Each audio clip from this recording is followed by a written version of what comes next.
Hey everyone, this is just a brief little thingy. Anyone who watched me poking around with Hive, I have not done anything um, build-wise. Work today, whatever. Didn't have a whole lot of time. It's like 3 o'clock in the morning now. Um, I spent the last couple of hours trying to figure out my sprinting problem. I wanted to accelerate, but only have X amount of time.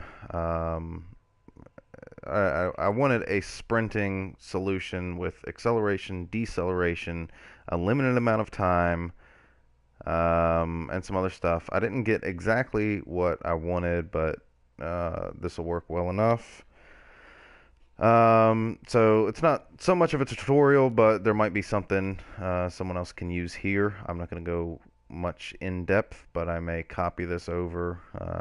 I was shown how to copy to another map during the last stream. So I may go through a more thorough tutorial, but I will do a brief overview and demonstration for anyone who is interested. So very briefly, match join, player proxy, starting a repeater. This is just to have the player as an activator. On signal, we are reducing the player speed to constantly keep it at 35% speed, which is my walking speed that I designated for this map. Sprinting speed, max sprinting speed will be 95% speed here. And this is set every time this repeater goes off, which is every 10th of a second. This is subtracting by 0.05. So when we add to player speed, because this is constantly going, we are adding 0.08 every 10th of a second. So it will take exactly 2 seconds to get up 60% from 0.35 to 0.95. So that's why those numbers. Player input, we are enabling player input on match joined. On pressed, we have a boolean here because I had some issues with this delay triggering and starting this repeater after a stop signal had passed through, so it was increasing the allotted sprint time while sprinting. So this boolean is here as a necessary redundancy to squash that bug. Yeah, on pressed, user input 2, which is L3 for me on PS4. We are ensuring that this repeater is stopped, which adds to sprint time. Sprint time 5 seconds, which means if you have the full 5 seconds, you begin sprinting, you will accelerate, and once you hit 95% speed, you will have exactly 3 seconds at top speed. On changed, we are testing sprint time to both 0 to see if it is completely done and you're not allowed to sprint anymore, or 5 to see if it's maxed out. If it is maxed out, we are coming over here and we are stopping the repeater, which adds to sprint time. And I think that's all we're doing. Yep, that's all we're doing there. If it's maxed out, we stop that repeater so it's not trying to add to the allowed time anymore. If it hits 0, we signal this delay. There's a 1.5 second delay after you stop sprinting or it hits 0, which is effectively stopping you from sprinting. We are stopping the repeater, which subtracts from sprint time because you're not sprinting, and we signal this delay. So after 1.5 seconds, this repeater cuts on and begins to add to sprint time. So you don't get any more sprint time added back. You don't get any time added back onto your allowed sprint time until 1.5 seconds after you either stop sprinting by releasing user input 2, L3, or you run out of sprint time. Yeah, once the delay is signaled, we are going through this Boolean filter to ensure that we are not sprinting. That's why negate is on. Sprinting set to true when we are pressing the sprint button, and set to false when we are not pressing the sprint button or or by way of releasing the sprint button, checks to make sure we're not holding that button. And as long as we are not attempting to sprint, it will begin adding time. And I think that's it. Yep. Starting, stopping, doing some stuff.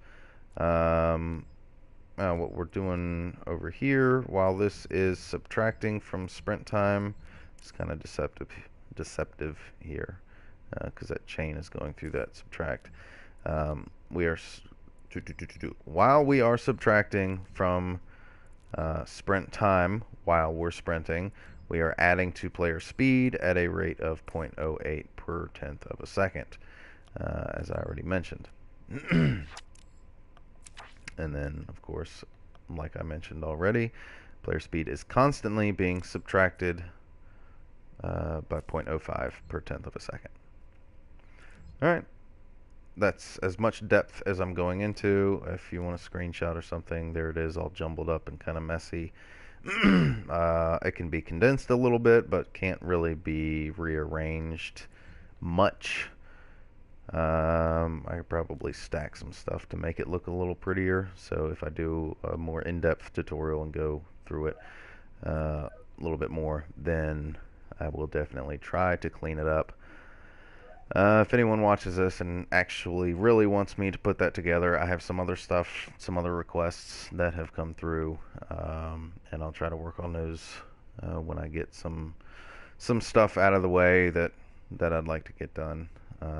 But if this is something that somebody really wants to see more in-depth or published on a map, I'll do some sort of comprehensive, super fast thing and then throw a massive tutorial map up for reference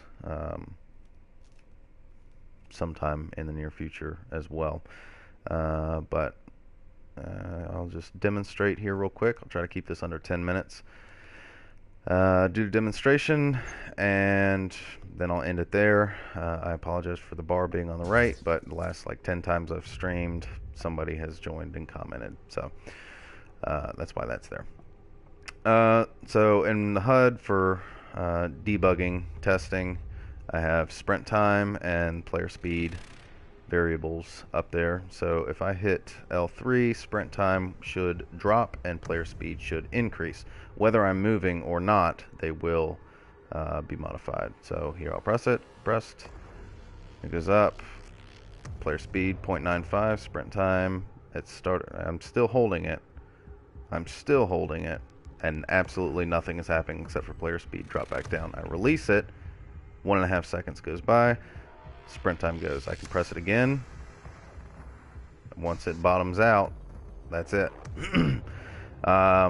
Sprint time is increased every tenth of a second by 0.05, but drops the way it should, a tenth of a second every tenth of a second. So you actually get 5 seconds worth, although it's 2 seconds of acceleration. So if you are under 2 seconds, you will not hit top speed. If you are right at 2 seconds sprint time, you will hit top speed and immediately begin to decelerate.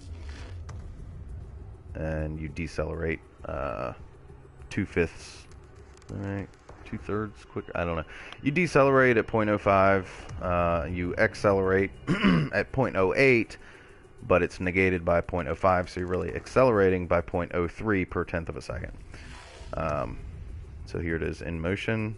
Got 3 seconds of sprint, and then I decelerate. I have to let go of it to actually begin to get that back. It does take 10 seconds to get sprint time back because it's 0.05 or 0.05 every tenth of a second, 1/20th of a second added every tenth of a second. And here we go again. Doody. And you do have to hold it down, but I don't want people to sprint often, but I do want the option to be there.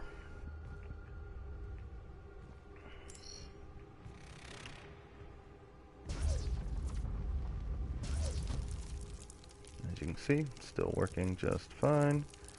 And that should give us the opportunity to do some longer jumps and stuff like that. So I can work with that a little bit and put in some stuff where sprinting will be necessary. I'll have to modify some stuff because my speed is actually supposed to be lower right here. So I'll have to modify a few pieces of logic that are referencing player speed.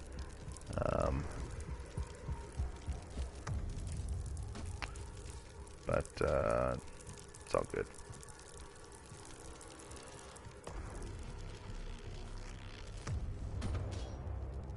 So what I should be able to do here is actually just stand still, and last time I did this I said I wasn't going to demonstrate it again, but I didn't actually get up there. So I'm actually going to take my speed up to 0.95, run, and there we go.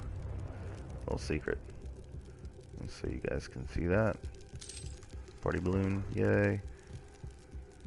Some noodles and some beers. Yep, that's a little secret area there. Alright, well, that's it. I'm going to end the stream here. Just wanted to share that because it was really bugging me the other day, and that is another issue I'm going to have to deal with. I think that black is not supposed to be like that. Or maybe it is.